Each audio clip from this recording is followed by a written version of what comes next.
Cinema এমন বানাও যে পাবলিক একদিনের ভিতরে ডাবল শো করে দেয়। প্রফেশনালিজম এমন রাখো যে পাবলিকের মন খুশি হয়ে যায়। গান, গল্প, মাস এলিমেন্টস এবং প্রপারলি পাবলিকের পালস বুঝে যদি কোনো ডিরেক্টর এসে থাকে বাংলাদেশ তথা বাংলা চলচ্চিত্রে, সেটা হচ্ছে Mehedi Hasan Hridoy. Hey guys, welcome to my channel. আমি মহারাজার এখন কথা বলবো হচ্ছে রাক্ষস নিয়ে। বন্ধুরা, রাক্ষস খায়া দিছে। হে জিল্লু, খায়া দে, রাক্ষস টু আইতেছে। বন্ধুরা, রাক্ষস জাস্ট উড়িয়ে দিয়েছে। উড়িয়ে দেওয়া বলে না, সেই উড়িয়ে দিয়েছে। কলকাতা থেকে বসে দেখে অবাক হয়ে যাচ্ছি।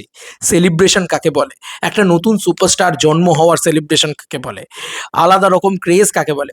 14টা মাত্র শো নিয়ে শুরু করেছিল মাল্টিপ্লেক্সের রাক্ষস, যেটা অবাক করা বিষয় যে 28টা হয়ে যাচ্ছে। বন্ধুরা, আমি বলছি না, স্বয়ং পরিচালক নিজে বলছেন। বন্ধুরা, এই হচ্ছে পরিচালকের বক্তব্য। 21 মিনিট আগে পরিচালক মেহেদী হাসান হৃদয় এই পোস্ট করেন। আমি জানি না তোমরা ভিডিওটা কখন দেখছো। লিখেছেন, রাক্ষস fever is real. In just one day রাক্ষস শোজ হ্যাভ ডাবলড, মানে একদিনের ভিতরে দ্বিগুণ শো হয়ে গিয়েছে। তো এটা কিন্তু আলাদা করে একটা পোস্ট ক্রিয়েট করে তিনি করেছেন। এবার মজাটা দেখো, জাস্ট 2 ঘন্টা আগে যখন অডিয়েন্স বলে খায়া দিছে, কলিজা ঠান্ডা, মানে পাবলিক ওয়ার্ড অফ মাউথ যেটা, সেটা সলিড বেরোচ্ছে।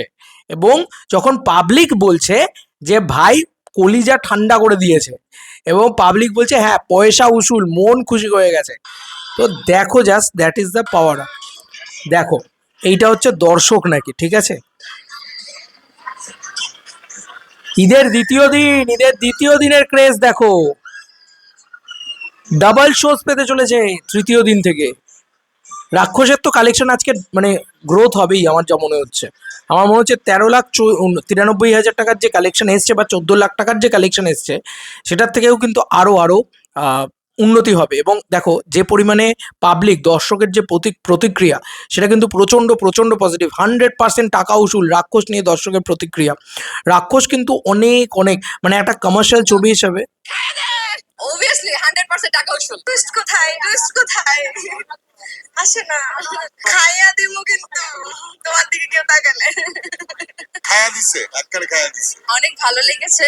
সিনেমার মেকিং সবকিছু ওকে ছিল, অনেক ভালো লেগেছে।